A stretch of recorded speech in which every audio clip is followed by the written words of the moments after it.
Assalamualaikum warahmatullahi wabarakatuh.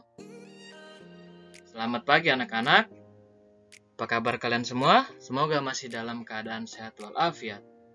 Alhamdulillah hari ini kita masih diberikan berbagai nikmat sehingga akhirnya bisa beraktivitas sebagaimana biasa, terlebih dalam proses belajar mengajar di sekolah. Walaupun masih belajar dari rumah, semoga masih tetap semangat ya. Nah, setelah kemarin kita mempelajari tentang bagaimana perjuangan bangsa Indonesia dalam memperoleh kemerdekaan, dalam menyusun teks proklamasi, tentunya pasca kemerdekaan, Indonesia ini mengalami banyak adaptasi. Nah, apa kaitannya pada pembelajaran hari ini? Kita mempelajari tentang bagaimana penyesuaian diri tumbuhan. Ini lanjutan dari materi pelajaran kemarin. Pada kali ini kita akan belajar tentang tema 2 subtema 1, muatan pelajaran IPA. Yuk kita simak baik-baik.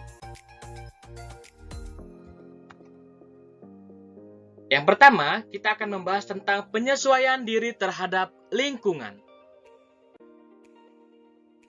Tumbuhan harus dapat menyesuaikan diri dengan lingkungan agar bisa bertahan hidup. Penyesuaian diri inilah yang disebut juga dengan adaptasi. Lalu apa aja contoh-contohnya? Sebagai berikut. Yang pertama ada kaktus. Kita pasti sudah tentu pernah melihat pohon kaktus, entah secara langsung atau mungkin lewat video atau gambar-gambar. Di mana batang kaktus itu besar, berfungsi untuk menyimpan air. Akarnya yang panjang dan berserabut untuk memperluas daerah penyerapan air. Batangnya juga dilapisi lilin untuk mencegah penguapan, karena kaktus ini kan tumbuh di tempat yang kering. Kemudian yang selanjutnya ada eceng gondok.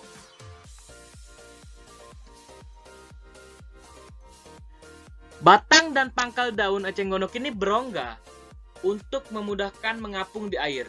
Jadi batangnya ini kan seperti ada kembung-kembung gitu. Berongga ini untuk memudahkannya mengapung di air. Akarnya berserabut untuk menjaga keseimbangan di permukaan air. Kemudian ada teratai. Mungkin buat kalian yang pernah ke kebun raya Bogor atau kebun botani lainnya, pasti pernah melihat dari tumbuhan teratai ini. Di mana daunnya tipis dan lebar. Ini untuk meningkatkan penguapan air. Ada bakau.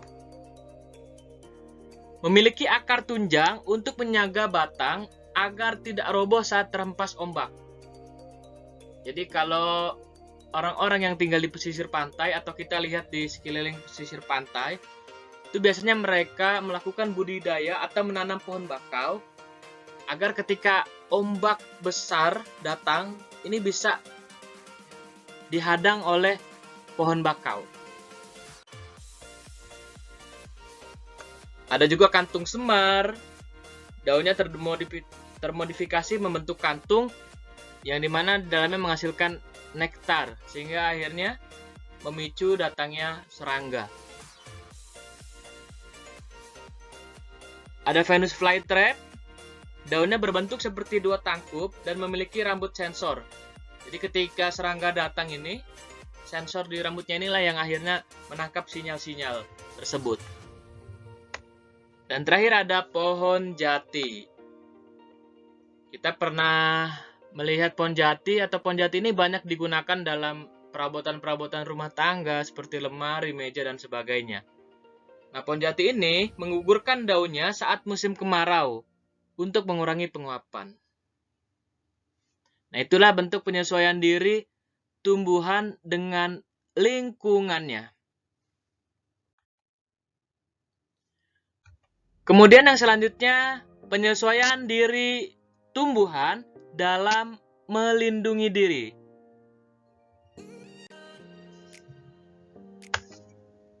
Yang pertama ada dengan duri, getah, racun, kemudian yang keempat, rambut.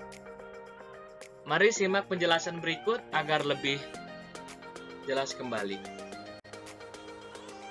Yang pertama dengan duri. Ini bisa terdapat pada batang, buah, ataupun daun. Contohnya, jika pada batang terdapat pada mawar, terus juga ada pada pandan, ada daun-daunnya. Kemudian kalau pada buah bisa pada durian, nanas, seperti itu. Yang selanjutnya dengan getah. Tumbuhan mengeluarkan getah jika dilukai. Misal kita mau ambil suatu tumbuhan dari pohonnya, itu kan kita bisa melihat dia mengeluarkan getah. Contohnya pada pohon jarak dan tanaman singkong. Berikutnya ada dengan racun.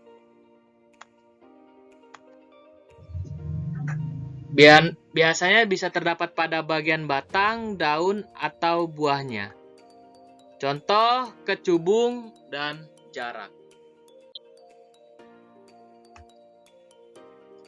Yang terakhir ada rambut.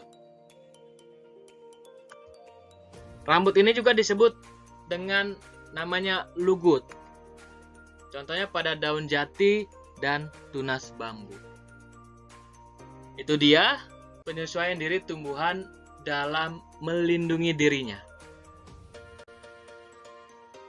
Mungkin cukup sekian pada pelajaran hari ini, di mana tadi kita telah membahas penyesuaian diri tumbuhan baik dalam lingkungannya maupun juga dalam menyesuaikan diri. Semoga setelah ini kita juga mampu untuk bisa lebih menjaga tanaman atau tumbuhan yang ada di sekitar kita, baik yang kita punya maupun mungkin yang ada di lingkungan kita. Itu aja yang bisa Bapak sampaikan. Jika ada pertanyaan dan sebagainya, bisa hubungi Bapak secara langsung. Pesan Bapak, tetap semangat dalam belajar, meskipun dalam kondisi apapun. Mari kita cukupkan dengan sama-sama kita mengucap hamdalah. Alhamdulillahirabbil alamin. Sekian dari Bapak. Wassalamualaikum warahmatullahi wabarakatuh.